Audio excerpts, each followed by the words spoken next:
Hello Global Family, maraming pong salamat for tuning in sa aming YouTube channel.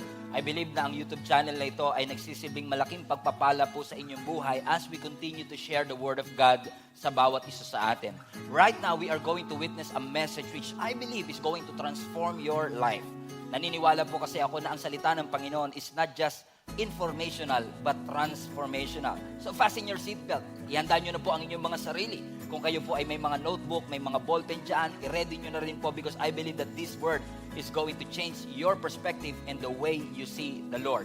So right now, we are going to watch this message and I hope that God is going to bless you. Sino sa inyo naniniwala marami pang gagawin ng Panginoon? Amen. So are you ready to receive the Word of God? Buksan nyo na po ang inyong Bible, ilabas na po ninyo ang inyong mga notebook at ang inyong mga ballpen, mga kapatid, mag-take notes na ho tayo kasi kahit ako siguro mapapa-take notes pero hindi ako pwede, kaya next time na lang. Okay? Let's open up our Bibles again to Hebrews chapter 12. 3 weeks na nating binabasa tong verse na to. Ginagamit natin as a launching pad, no, para sa ating series today. Pero I pray na patuloy tayong kausapin ng ating Panginoon. Hebrews 12, verse 1. Hebrews 12:1. Therefore, since we are surrounded by a huge crowd of witnesses to the life of faith, let us strip off every weight that slows us down, especially the sin that so easily trips us up. And let us run with endurance the race that God has set before us. Now this time, sabayan niyo ako. Hebrews 12:1. 1, 2, 3, go. Therefore, since we are surrounded by such huge crowd of witnesses to the life of faith, let us strip off every weight that slows us down, especially the sin that so easily trips us up. And let us run with endurance the race that God has set before us. Every time I preach, madalas niyo ako naririnig na sinasabi kong third time is a charm. No? Pero ngayon, this is third time is a charm because this is the third Sunday that we are going to discuss this message. And I hope that God will talk to you in such a powerful way, that God will divide this word 1,000 and million times way para po makarating po sa bawat isa sa atin. I want to call this message Invisible Burdens. Invisible Burdens. Invisible Burdens. Everybody say burden. So burden or baggage, yan po yung term na ginagamit natin mga kapatid sa mga karga, sapi at pasan, KSP. Sino sa inyo mga KSP? May karga, may sapi at may pasan.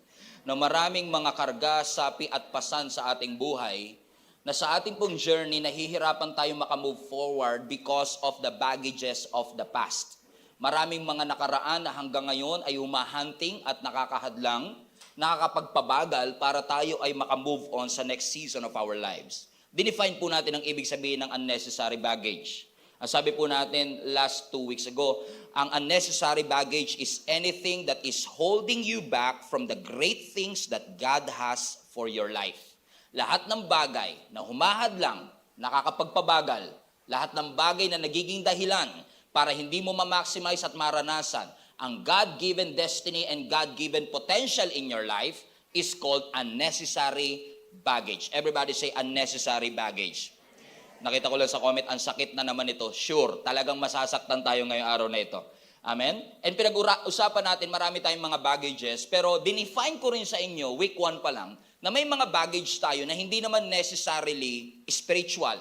Pwedeng ito ay bunga ng ating painful experiences. Pwedeng ito ay bunga ng heartbreak na dulot ng iyong nakaraang relationship. Pwedeng ang iyong baggages ay dulot ng iyong childhood trauma o kaya naman mga hindi magagandang memorya ng iyong kabataan. Pero ang ating pong pinag-aaralan sa series na ito, kailangan lang para tayo'y lumaya, i-acknowledge natin may baggage tayo.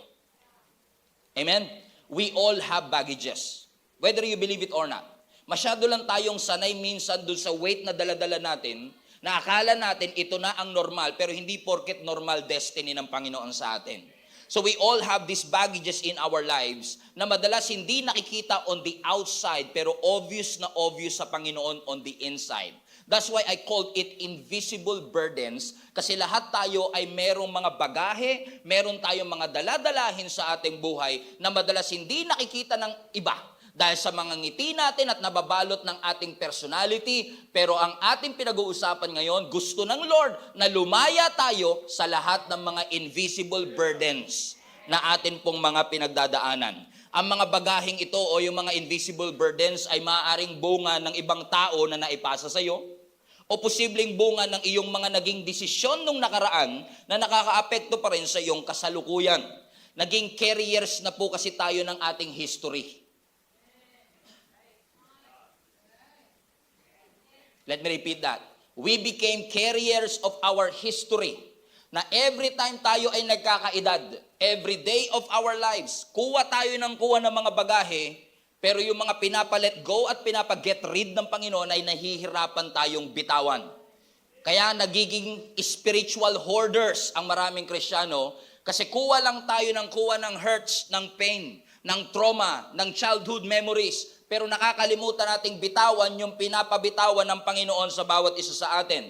Ang epekto, bumabagal ka. Ang epekto, napapagod ka. Ang epekto, you are losing out of opportunities in your life na hindi natin malakaran yung God-given destiny for our lives. Kaya sabi ng Hebrews chapter 12 verse 1, balikan uli natin, let us strip off every weight. Lay aside, bitawan, iwanan ang lahat ng bigat. Everybody say weight. Ang weight na yan is baggages. Yan yung mga baggage na hindi naman necessarily kasalanan, pero nakakapagpabagal. Balik mo nga kapatid yung Hebrews 12. Pasinin nyo to ha, Hebrews 12. Therefore, since we are surrounded by such huge crowd of witnesses to the life of faith, let us strip off every weight that slows us down. Next. Especially the sin. So, ibig sabihin yung weight na ito is not necessarily a sin kasi kinategorize yung sin na iba. So sabi, let us strip off every weight, especially the sin. So kasama yung sin, pero not necessarily a sin. Masyado bang malalim? Amen? Is this making sense mga kapatid? Amen? Para tayo daw po ay makatakbo dito sa ating race, sa ating endurance. Kaya nga mga kapatid, 2 linggo na tayong iniimbitahan ng Panginoon, ibigay nyo na sa Diyos. Lahat ng mga bigat na iyong dinadala, lahat ng sama ng loob, lahat ng mga hinanakit, lahat ng ating mga baggages, lahat ng mga memorya natin yung nakaraan na hanggang ngayon yung nakaka-apekto pa rin sa atin. Come to me, ang sabi ng Panginoon, all of you who are tired and weary and heavy laden, so that God will give you rest. Gusto kang pagpahingahin ng Panginoon, pero gusto mo ring dalhin yung mga bagahe na yan. Ang sabi ng Panginoon, gusto mo ba na makasama ang Diyos? Gusto mo ba na maging epektibo kang tatay sa iyong pamilya? Gusto mo ba na maging epektibong nanay ka sa iyong pamilya? Lay aside, strip off, iwanan ang lahat ng mga bagaheng ito so that you can run the race, with endurance. Di ko alam kung nararanasan nyo kapag kayo ay nagbabiyahe, ang dami nyong dala. Tapos, alam nyo, sa pier, sa mga airport, may tinatawag tayong porter. Hindi nyo na alam yung porter? Porter house lang alam natin. Alam nyo yung porter, di ba? Yung mga porter, sila yung mga nagsisilbing, nag-o-offer ng tulong sa atin. Pwede ba? Pakibitbit na. Kasi nga naman, ayaw nila na bihis ka, makeup na makeup ka, pero ang dami mong dala-dala. Pero dahil minsan sa ating kakuriputan, kasama na ako dyan, ganyan din ako, hanggat kaya mong dadalin mo na, di baling pawis ka, amen, di baling mahirapan ka, wag mo lang maipadala. Pero napansin niyo ba, kapag bigat na bigat ka at naipasa mo yung bigat na yun sa iba, is one of the most wonderful feeling in the world. Ang sarap ng ganung pakiramdam. Yung bigat na bigat. Sino sa inyo nakakaranas mga kapatid na 7 taon mong dinala yung sakit na yan, yung hinanakit, pero nung nagpatawad ka, para ka nabunutan ng tinik. Para kang lumaya. Yun lang naman ang gusto ng Lord. Maranasan nating lahat ang freedom.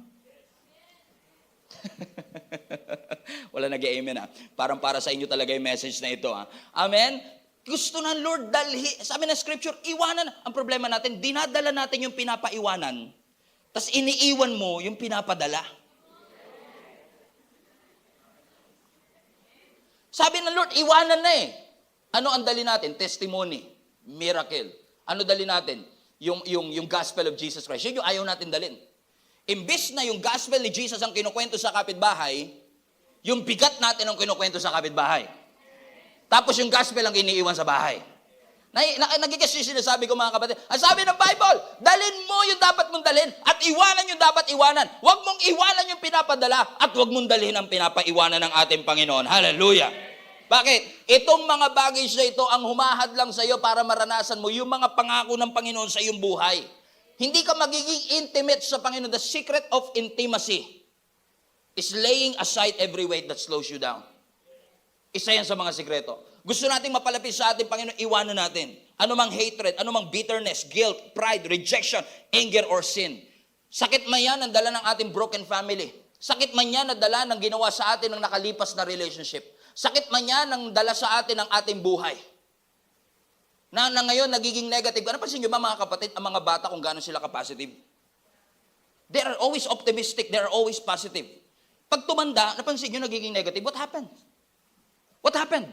Well, life happens. Kasi when life happens to you, minsan talaga matututo kang ma-discourage, ma-disappoint, ma-frustrate, na minsan yung dating optimistic, nagiging pessimistic because of the experiences that we've had. Kasi dinadala natin yung sakit ng nakaraan sa ligaya ng kasalukuyan.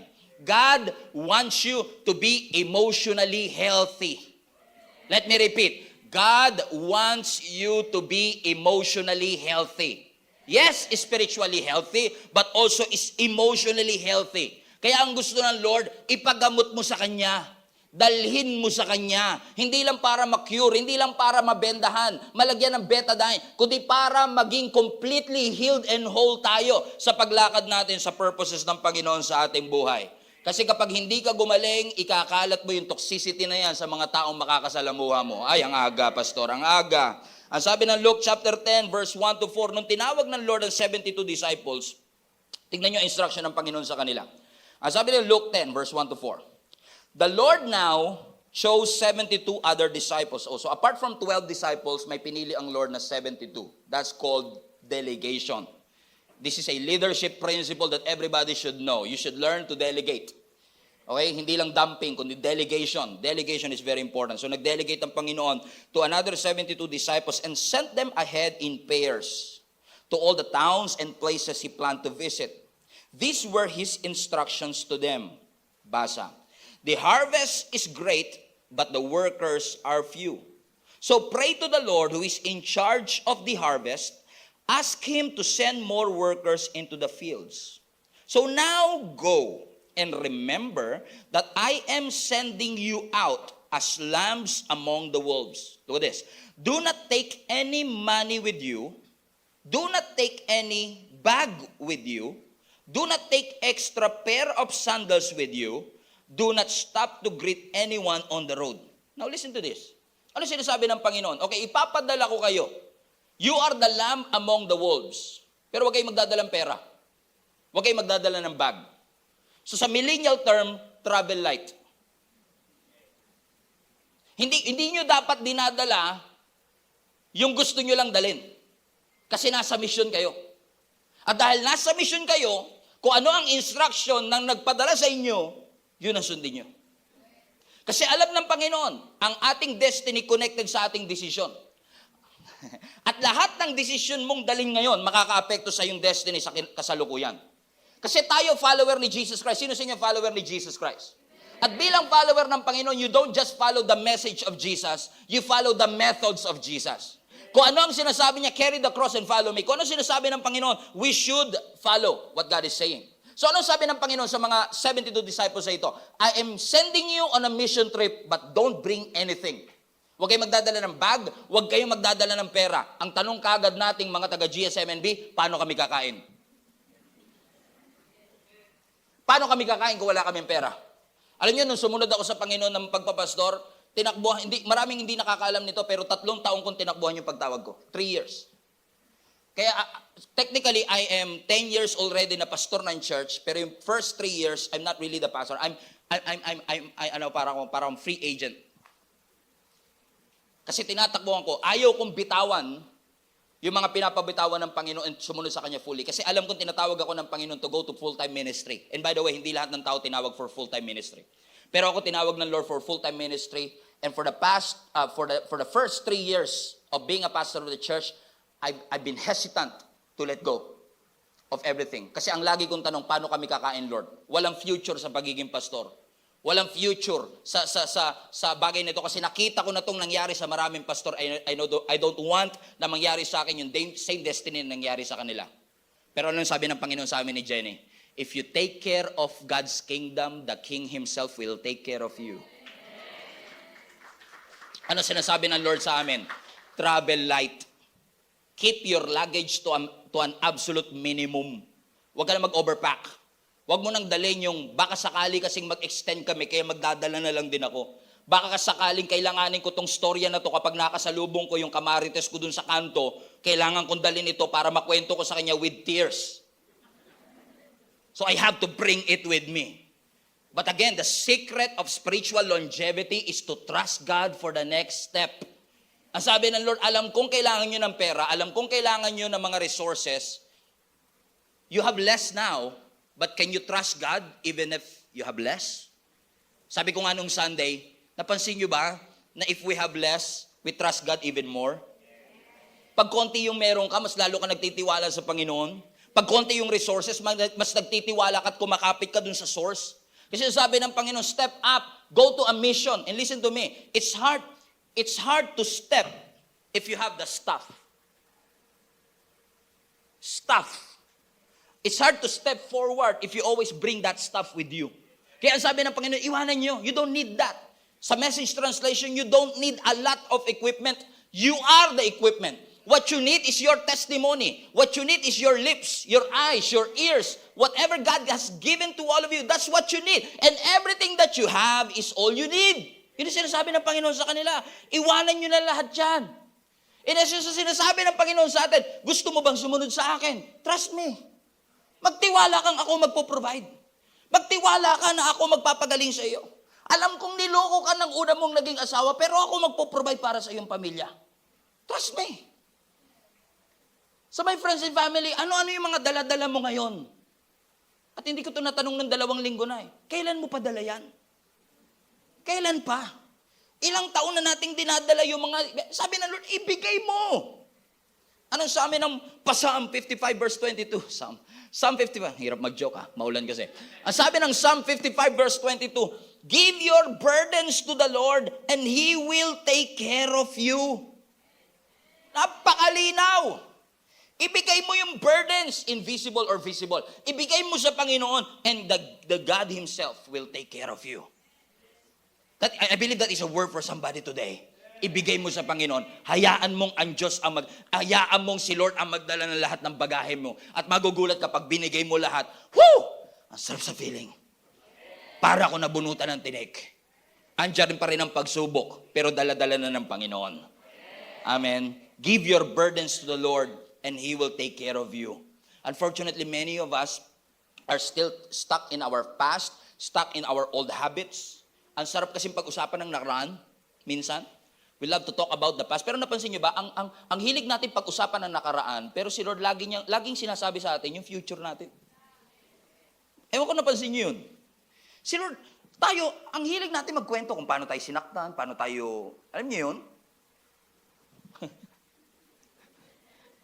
Alam mo itong series na to, talagang sa akin to grabe din. Kasi ito lang yung habang nagpipreach pala ako may umiiyak na. Tapos habang nagpipreach pala ako, gano'n na sila ng gano'n sa asawa nila.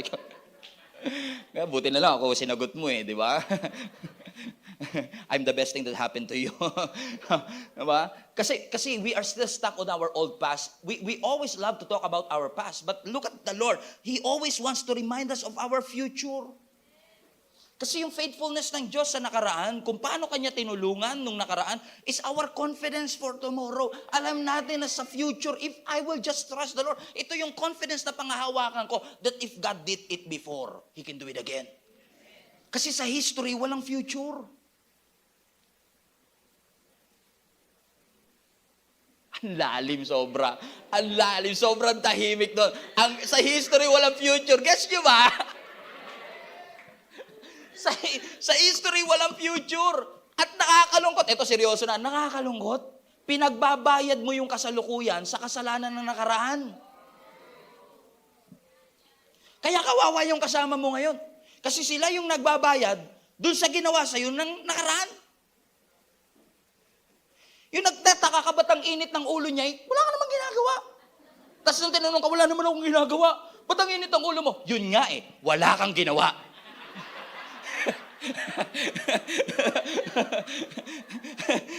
Amen? Alam nyo, lalo sa relationship, napakahirap niyan. Pag dala-dala mo yung sakit ng nakaraan sa... Kasi akala natin, ang relationship parang roses and butterfly.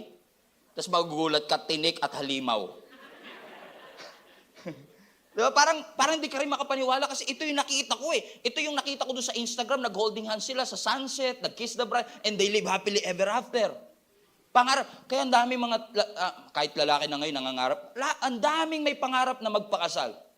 And now listen to me, sa lahat ng mga single out there. Getting married is a dream. But it should not be the only dream that you have in your life. Okay lang mangarap tayong magpakasal. Pero wag naman yun lang talaga pangarap mo. Ito, matupad lang to, pwede na ako mamatay. Biyuto agad.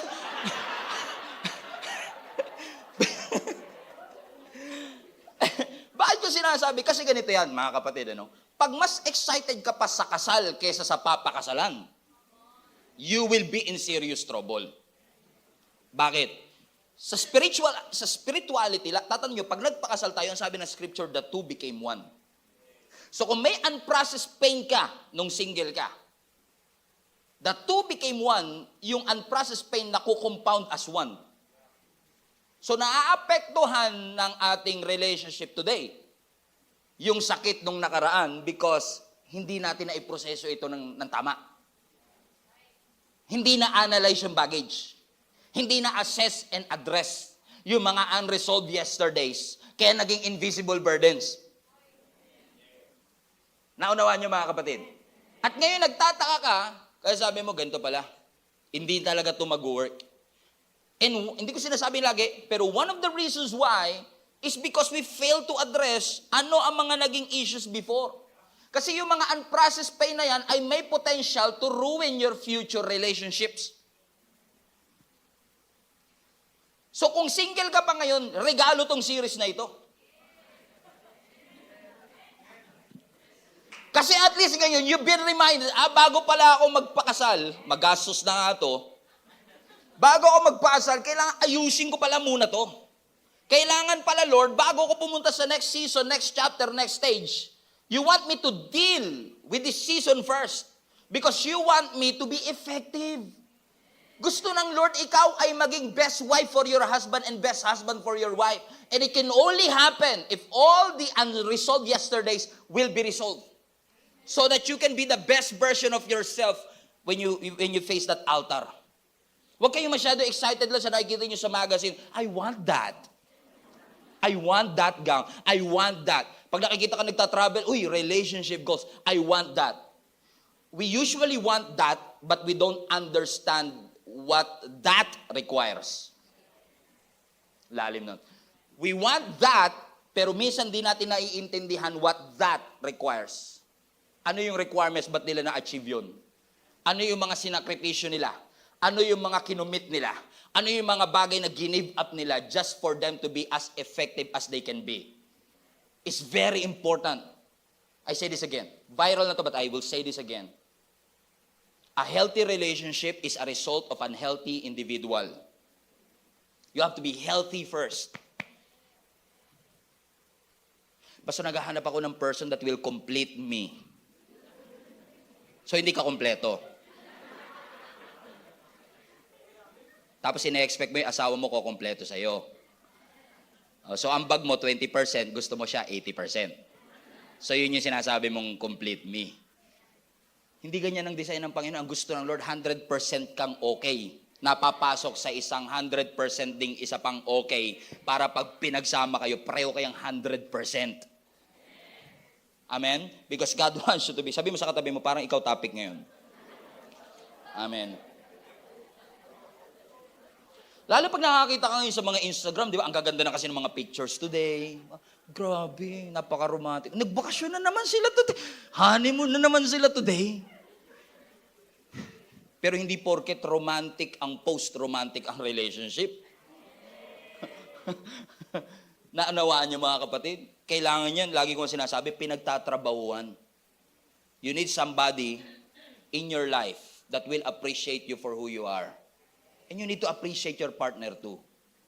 Bakit? May planong maganda ang Panginoon sa iyo eh. Minsan lang magugulat ka, Pastor, ba't ang tagal dumating ng anak ko? Single seminar na naman tayo, sorry ha. Ba't ang tagal dumating kasi nung sa akin, Pastor? Ang tagal ko nang inaantay yung para sa akin. Kung matagal, ayaw mo lang. Baka pinapainit pa. Yung baka nga, 10 oras pinapalambot eh.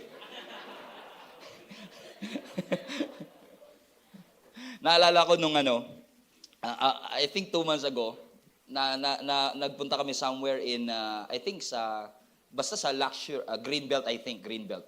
Bira na ako pumunta dyan. Dati nung nag-work ako, madalas ako because of my clients. Pero ngayon, bihira na. Because of, galing kami ng, I think, somewhere in Pasay. So, kumain kami sa Greenbelt. Napadaan ako dun sa mga luxury. Alam niyo yung mga luxury items dun, yung Louis Vuitton, yung mga yan. Ang taas ng confidence ko, kilala niyo ako, taas ng confidence ko. Pero for the first time again, in so many years, pagpasok ko ng pumasok ako ng Louis Vuitton. Kahit wala akong pera. Alam niyo, yung nagpe-pretend ka, hindi, meron ako, pre. Sige, bilhin ko na lahat yan. Okay. Kahit wala ka. Okay? Pumasok. For the first time, parang nakaramdam ako ng konting insecurity. Kasi, magugulat ka, di ba, talaga, alam niyo to, ang daming mga negative sa inyo. Bag lang, aabot ng kalahating milyon. Sayang pera yan. Dapat tinulong na lang yun sa may hirap eh. Di ba, may mga ganyan tayong mindset, di ba? Kasi nga parang hindi natin maintindihan, sama nyo na ako, hindi ko din maintindihan. Pag tinitingnan ko, sa world balance to, 3.5 lang to eh. Pero dito, 350,000. Hindi ko maunawaan siya. Alam mo, na-realize ko, kaya hindi ko siya maintindihan, kasi hindi ako yung market niya.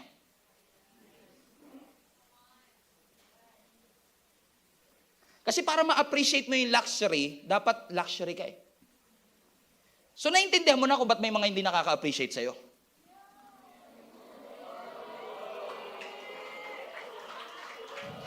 Sabihin mo, magtrabaho ka muna para ma-appreciate mo. Luxury.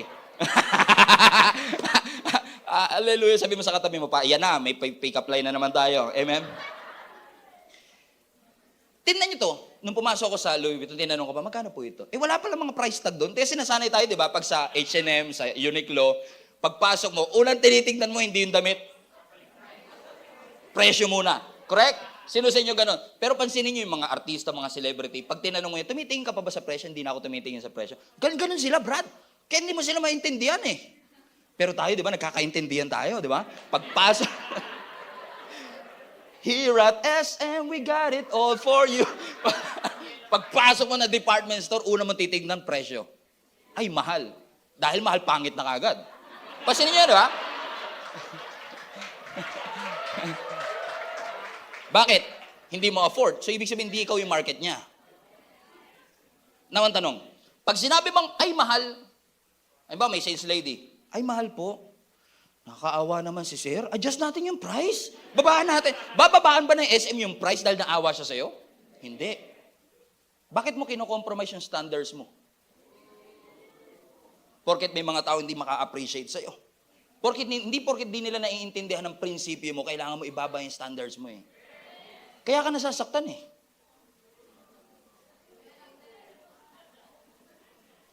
Yung mga lalaki, pare-pareho lang talaga yan sila. Ganyan talaga yan eh. Tatandaan mo to, the very person that will understand you will come. Darating yan. Yung makakaintindi at makaka-appreciate sa'yo. Na masasabi nilang, alam mo kung ba't mahal to kasi napaka-intricate ng details ng handmade kasi itong Louis Vuitton bag na ito na yung leather na ginamit dito hindi katulad ng leather ng Seiko wallet na ginagamit na ibang leather ito. Time will come that somebody that understands and appreciates you will come. Why am I saying this? Kasi tayo minsan because of our desperation, we are rushing entering into another relationship because we felt like yung hurts na ito na dala-dala ko ngayon ay magagamot lang pag may bago na. Pero hindi porket may bago, may healing. Hindi porket may bagong trabaho, may healing sa luma. Hindi porket lumipat ng church, may healing na nangyari doon sa sakit ng nakaraang simbahan. You have to rebuild your foundations first right now. And ask the Lord, Lord, I've been hurt, I've been frustrated, I've been abused, I feel ugly. Pakiramdam ko hindi ako na-appreciate, but restore me, God. Lahat ng unresolved yesterdays, Lord, tanggalin niyo po. Para lahat ng bigat mabitawan ko. Amen? Kasi marami ho sa atin ngayon, ewan ko, napansin ko lang, na dahil nga sa gaang minsan, parang pakiramdam natin, parang kaya ko to. 2 years more, kaya ko pa to. Titiisin ko ito. Because I don't want them na magbago ang tingin sa akin. So I've been pretending to be somebody that I'm not. Because baka hindi nila ako tanggapin. So instead of asking God for healing, you're trying to hide it. Instead of resolving, you're trying to hide it. Mabigat eh. Kailangang dalhin. Pero alam nyo, kahit gaano kagaang, in the long run, it will wreck you. That's why sabi ng Lord, let us strip off every weight that slows you down. Yung barbell. Meron akong challenge today, bibigyan ko ng 5,000 kung sino man po makakasalo nito. Okay, ready? Are you ready? Okay. Barbell ito. Iaagis ko, ha? Seryoso po. Tingin niyo po ba, pastor, nagsisinungaling? Hindi po kami nagsisinungaling. Okay? Ahagis ko po ito ngayon. Sino makakasalo? Now, kung iahagis ko po ba ito ngayon, sasaluhin ninyo? Mukhang magdadalawang isip kayo kasi masyadong mabigat. Sa totoo lang, mga kapatid, seryoso, mabigat pala talaga to. And sometimes, gaang lang. Kaya ko. 1 to 5. Pero kaya mo 1 to 5,000? Kasi kahit gaano kagaang, bumibigat pag tumatagal. So huwag mong sasabihin ngayon, sanay na ako eh. Kaya ko. Pero hindi ko to kaya for 3 years. Kaya ko ngayon. Kaya ko itago ngayon. Kaya ko mag-pretend sa inyong hindi mahirap. Pero ang totoo lang, pag tumagal, doon mo lang na ilalalaman ang epekto. Doon mo lang nakikita yung epekto ng mga baggage na dala-dala natin. That's why it's very important for you to analyze. Kasi mabigat eh. Tignan natin magaang. Bigyan mo ko magaang, anak. Bigat pala, ha? Isa lang na. Sino sa inyo,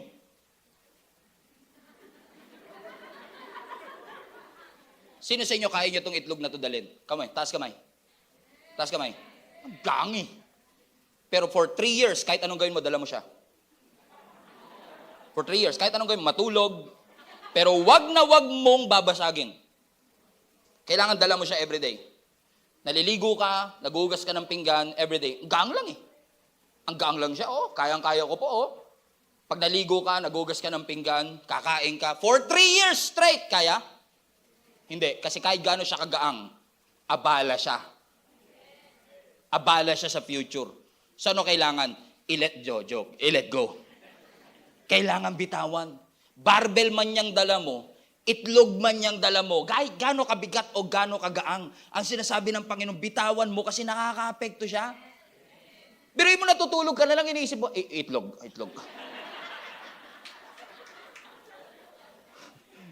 Naliligo kayo, itlog. Hindi ka makapaghilod ngayon. Ginamit mo pang paghilod to. Kasi nga dala mo ang gaang lang niya, pero kapag lagi mong dala, makaka-apekto? Makaka-apekto pa din. Kasi fragile. Ayaw mong mabasag kasi once na napiga ng gusto, sasabog ka. Pag na-trigger, magwawala ka. Pag na-trigger, lahat talaga yan, pare-pareho. Nagiging sinasabi ko? Magaang o mabigat, ang sabi ng Lord, bitawan. Sabi mo sa katabi mo, bitawan mo. Sabi mo sa katabi mo, bitawan. Ayaw niya nang banggitin na, bitawan natin. Amen. Kasi ang gusto ng Lord, lahat ng mga invisible na mga baggages that we have to let it go. Masakit, oo. Lahat ng sakit at hirap, yes. Hindi natin ina-underestimate yan. I don't have to emphasize that more kasi I've been emphasizing that since we started this series. Hindi natin minamaliit ang lahat ng pain natin. Pero tatandaan mo, yung pain na yan, hindi dapat nagre-resulta para sumuko ka. Dapat it motivates you to press on, to move forward, and to use it to your advantage. Na nasaktan ako before, what they did to me is wrong, but it made me strong. So salamat sa Panginoon, ginamit niya yung mga itlog, yung mga barbell, sa mga yan nung nilet go ko. Sarap sa pakiramdam. Nilet go ko na nga, hanggang ngayon nararamdaman ko pa rin siya eh. Pero eventually, It will heal if you stay out of that. God wants you to be free, my friend. As we close this series, gusto ng Lord lumaya ka. Gusto mo bang lumaya? Yung mga Israelites, tamo, pinalaya, pero gusto bumalik. Naalala niyo yung story ng mga Israelites? Nung sila'y nasa wilderness, lumaya sila. Pero nung hindi na nila nagagawa, yung mga ginagawa nila before, at hindi na nila nakakain, yung kinakain nila before, ang sabi nila kay Moises, ibalik mo na lang kami. Kasi siguro na-excite lang sila sa promised land, kaya nung hindi nila kagad makita, balik na kagad. Iba talaga excited sa committed. Kasi ang excited, pag na-challenge, sumusuko. Nawawala yung excitement. Pero ang committed, kahit may challenge. Kahit may tagutom, dire-diretso. Pero ano sabi ng scripture? Babalik daw sila. Biruin mo to Inalipin yung anak nila. Inalipin sila. Ang kinakain nila, tira-tira. Hinahagupit, inaabuso sila. Pero gusto nilang balikan. Napansin niyo yung kaibahan ng mga Israelites kay Moses? I've been reading an article and it triggered me to research more about this. Kasi, napansin niyo, ang mga Israelites gusto bumalik. Pero si Moises, naringgan niyo ba siya na gusto niya bumalik? Parang hindi, no? So, iba si Moises, iba sa mga Israelites. Yung mga Israelites, nung nasa wilderness, gusto bumalik. Si Moses, gusto silang dalin sa promised land. So, ayaw ni Moses bumalik, yung mga Israelites, gustong bumalik. And I wonder why. Why is it that si Moses, ayaw niyang bumalik? Kasi kung anong meron kay Moises, yun yung gusto nating meron. Kasi pinalaya ka na ba't ka ba babalik? Niligtas ka na ng Panginoon, ba't ka ba magpapaalipin uli?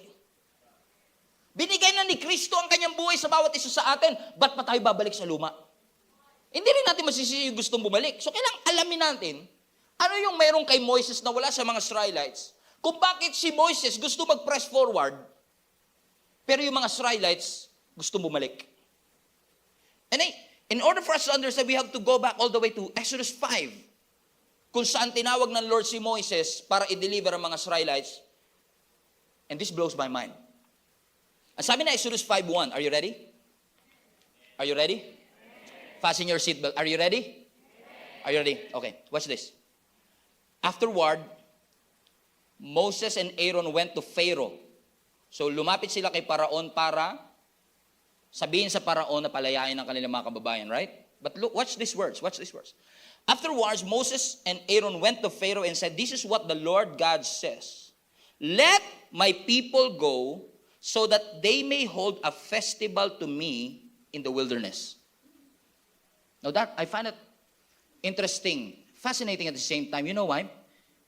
Kasi I really thought na nung si Moses lumapit kay Paraon, ang sinabi ni Moses, sa isip ko, ang sinabi ni Moses, palayain yung mga Israelites kasi pupunta kami ng promised land. Pero ba't hindi siya promised? Napansin nyo? Sabi niya lang, palayain nyo kami para makapag-worship kami sa wilderness. So the wilderness is already a plan. Okay? Now, if you read further, this is interesting. 2 verses. Verse 3, Exodus 5:3. And then they said, "The God of Hebrews has met with us. Now let us take 3-day journey into the wilderness to offer sacrifices to the Lord our God, and He may strike us with plagues and with sword." Interesting. Ba't hindi sinabi ni Moses na, palayain nyo na kami once and for all? Pupunta na kami sa promised land. Bakit ang sinabi ni Moses, bigyan nyo lang kami 3 days. Meron kasi kami 3-day journey. So, ang expectation ng mga Egyptian, dyan lang sila sa malapit.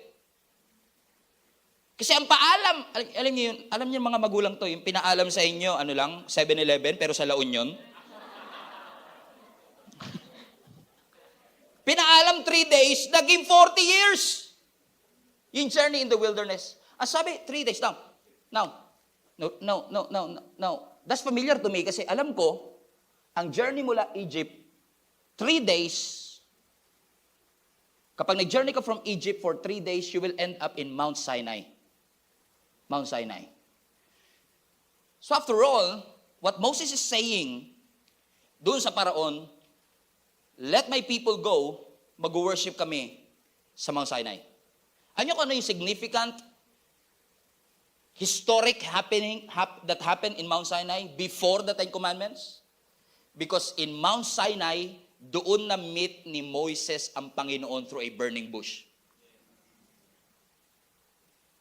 Interesting, isn't it? So, what Moses is saying is this. Palayain niyo po ang mga tao, magje-journey kami ng 3 days, papunta doon sa wilderness. Kasi doon ko nakita yung presence ng Lord. Watch this. Si Moises, bago niya inintroduce ang promise, inintroduce niya muna yung presence. Why are we frustrated? Kasi nakafocus ka sa promise without His presence. Ang tunay na kalayaan is not just pursuing the promises. Ang tunay na kalayaan is pursuing His presence. You want to be free? Pursue His presence. Kaya pala si Moises, ayaw bumalik kasi gusto niyang iparanas sa mga Israelites yung presensyang naranasan niya. Kaya kasi gustong bumalik ng mga Israelites, hindi nila naranasan yung naranasan ni Moises. Pero kung naranasan lang nila yung naranasan ni Moises, the intimate presence of the Lord, I believe they will never go back. And I believe this is, when I was reading this, I believe this is a solution for backsliding. Because you know what, there are a lot of Christians right now are trying to backslide to their old life and to old self, no condemnation, no judgment. But I believe the real reason is, we are so focused on His promise or His blessing na nakalimutan natin yung presence ng Panginoon. Let me prove that again. Exodus chapter 6, 1 chapter later. Therefore, say to the children of Israel, si Lord na nagsasalita. Ito ang instruction kay Moises. I will end with this. I am the Lord. I will bring you out from the burdens of the Egyptian. How many among you wants to get out of the burden? Come on. All the burdens. Hallelujah.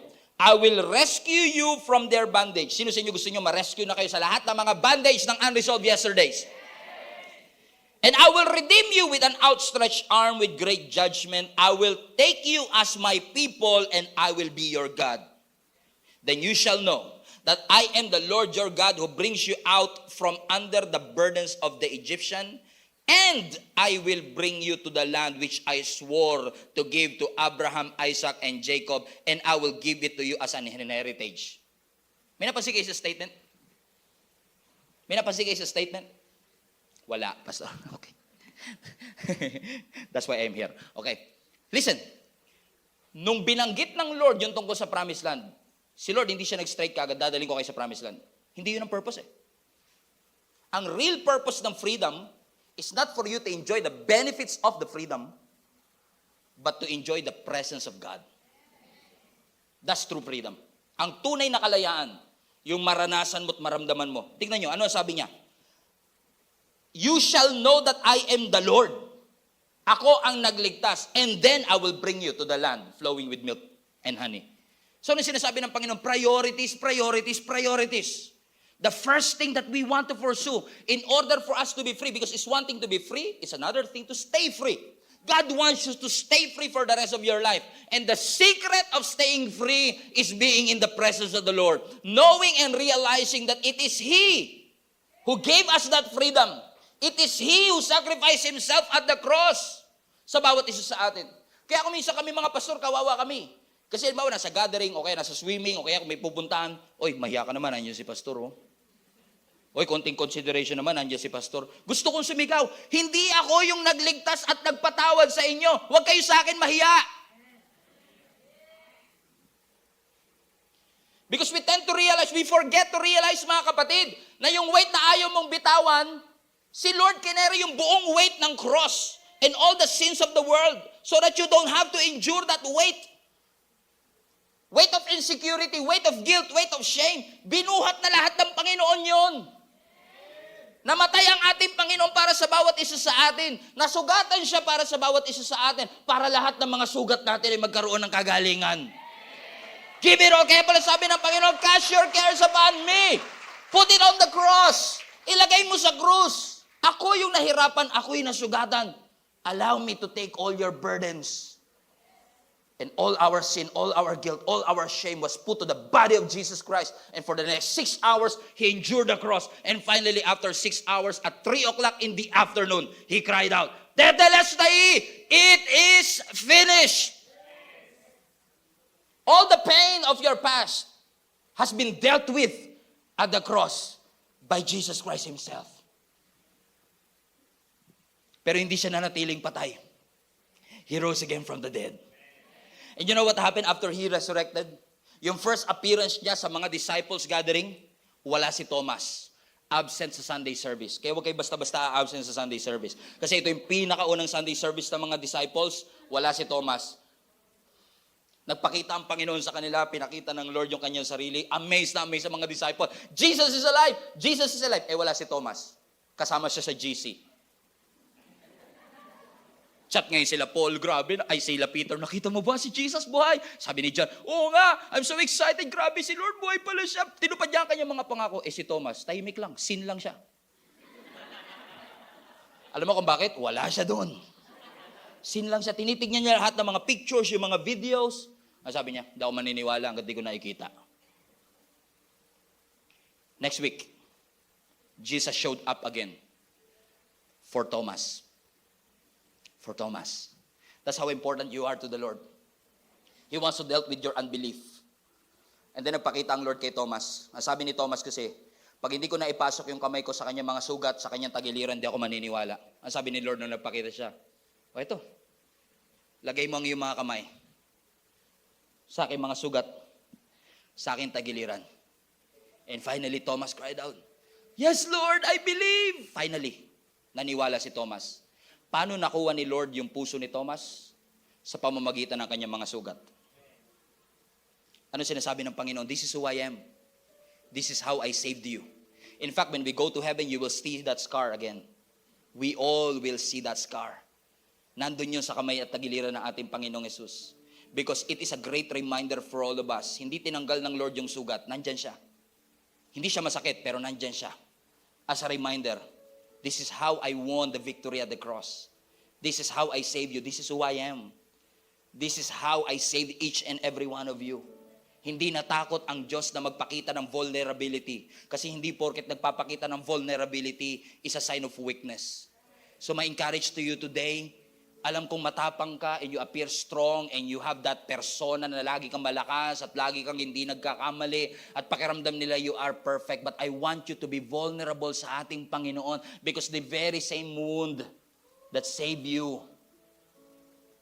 gustong ipakita ng Panginoon sa iyo for you to be reminded, nasugatan ako para hindi ka na masugatan. Nahirapan ako para hindi ka na mahirapan.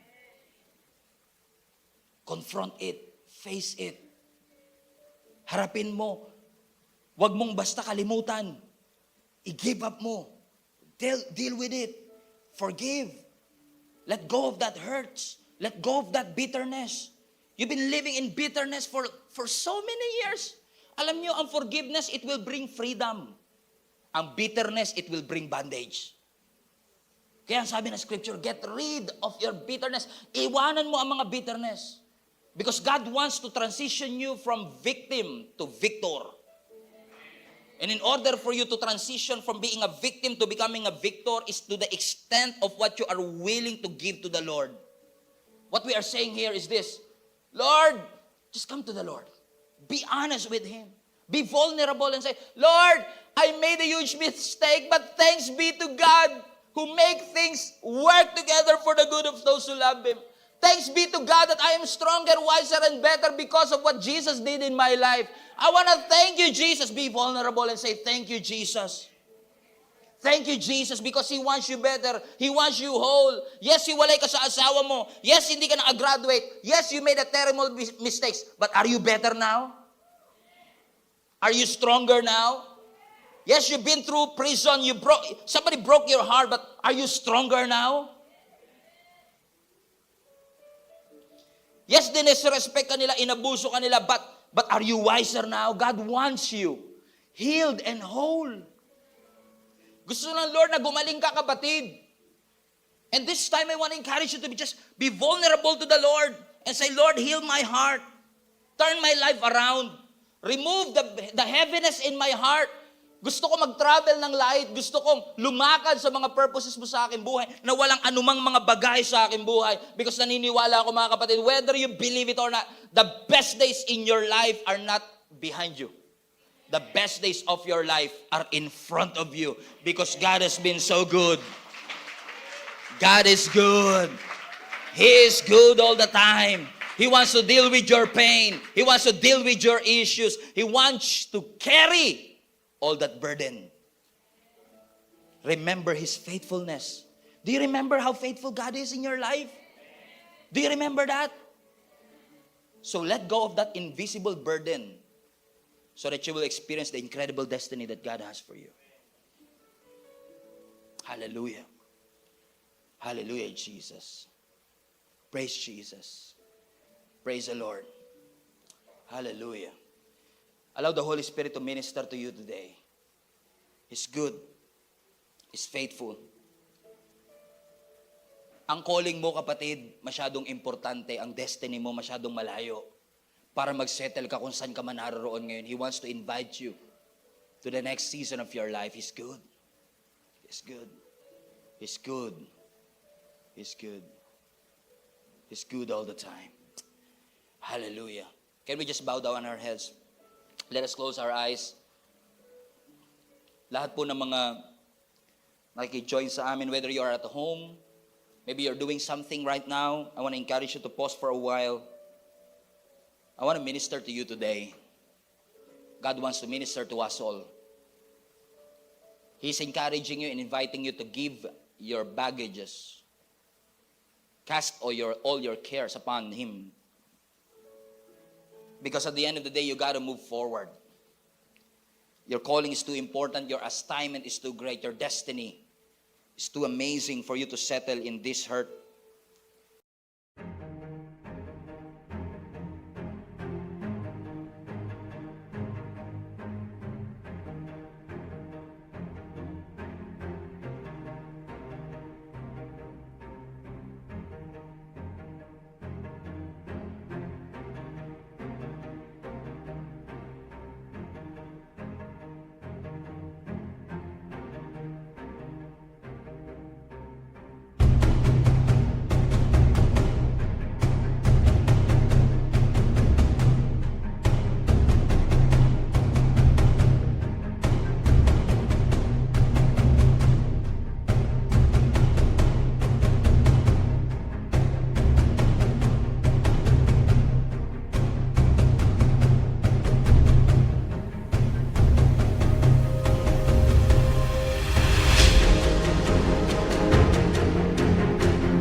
He doesn't want you to dwell in this